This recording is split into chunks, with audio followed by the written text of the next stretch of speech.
పోనీ ఒక్క అధికారి నా పైకి వచ్చి ఏం జరిగిందో అనేది విజిట్ చేయరా? మీరు రారా రాజశేఖర్ బాబు గారు? మీ కమిషనరేట్ లో ఇంత దారుణం జరిగితే మీరు వచ్చి విజిట్కి రారా? పరిశీలించరా?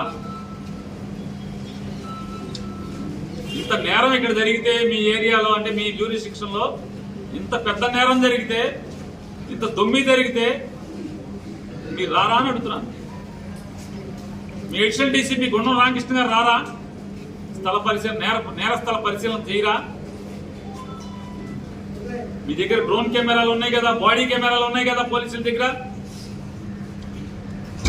అలాగే మేము ఏదైనా చిన్న ధర్నా చేయాలంటే సెక్షన్ 30 పోలీస్ యాక్ట్ ఉంది, రోడ్డు మీదకి రాకూడదు అని మైకులు కట్టి చెప్తున్నారు కదా. ఇప్పుడు సెక్షన్ 30 లేదా మొన్న అడుగుతున్నా. మేము ఎప్పుడు ధర్నా చేసిన వైఎస్ఆర్ కాంగ్రెస్ పార్టీ వాళ్ళు సెక్షన్ 30 పోలీస్ యాక్ట్ ఉంది, ఎవడో రాకూడదు, నలుగురు గుమ్మకూడదు, 144 సెక్షన్ అని మమ్మల్ని తోలేస్తున్నారు కదా. శాంతియుతంగా కలెక్టర్కి, శాంతియుతంగా ఆర్డీఓకి, శాంతియుతంగా ఎంఆర్ఓకి అర్జీ ఇస్తాం, మెమరాండం ఇస్తామని చెప్పంటే సెక్షన్ 30 పోలీస్ యాక్ట్ ఉంది, నలుగురు రాకూడదు, మీరు ఎవడన్నా ఒకటి రండి, జోగి రమేష్ ఒక్కడరా, లేదా ఇంకొకటి రా, మావయ్యరా ఎల్లయ్యరా. మరి వాళ్ళందరూ మధ్యాహ్నం 2 గంటల నుంచి సాయంత్రం 5 గంటల వరకు ఎలా గుమిగూడారు? మీ అడిషనల్ డీసీపీ గుండం రామకృష్ణ గారి సమక్షంలో ఎలా పోగుపడ్డారు? ఆయన ఉండగానే ఆయన కళ్ళ ముందు ఎలా పోగుపడ్డారు? సెక్షన్ 30 యాక్ట్ లేదా రాజశేఖర్ బాబు గారు? ఇంకొక 6 నెలలు సంవత్సరం ఆగానే మీ తోలు తీగిపోతే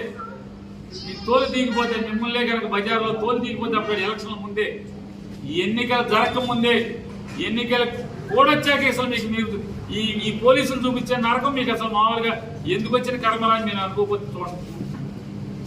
ఇంతగా పోలీసుని అడ్డగోలుగా వాడుకుని ఆ రోజు ఈ రాజశేఖర్ బాబు గారు, ఈ హరీష్ కుమార్ గుప్తా గారు, ఈ గుండం రామకృష్ణ గారు కూడా ఎవరో ఏమి కంట్రోల్ చేయలేరు పోలీసులు. ఎందుకు? రేపు ఈ ఏళ్ళ పోస్టింగ్ల కోసం వీళ్ళు చేసినట్టే రేపు రాబోయే ప్రభుత్వంలో ఎవరికాడు మాకు పోస్టింగ్ కావాలి కదా. ఈ సంగతి ఈ పోస్టింగ్లు బాగానే ఉన్నారు, వీళ్ళు అనుభవించేశారు, వీళ్ళు సమ్మగా ఉన్నారు, రేపు మన సంగతి ఏంటి అని చెప్పి వీళ్ళ పోస్టింగ్ల కోసం వీళ్ళు చూసుకుంటారు. కాబట్టి తస్మాత్ జాగ్రత్త నారా చంద్రబాబు నాయుడు గారు. పేరు నాని గారు కూడా ప్రశ్నిస్తున్నారు. నెక్స్ట్ మీరే అని చెప్పి ఒక టాక్ వచ్చింది, దాని మీద మీరు స్పందన వెల్కమ్ అనే చెప్తున్నా సార్. మీరు నన్ను వేసేస్తానంటారు, ఎన్నాళ్ళు దాక్కుంటాం, వేసేయండి, ఏముంటుంది దాని గురించి, ఏముంటుంది ఏముంటుంది సార్? పేరు నేను ఇంకోడో పోతే ఏమవుతుంది? మీ పతనం మొదలవుతుంది.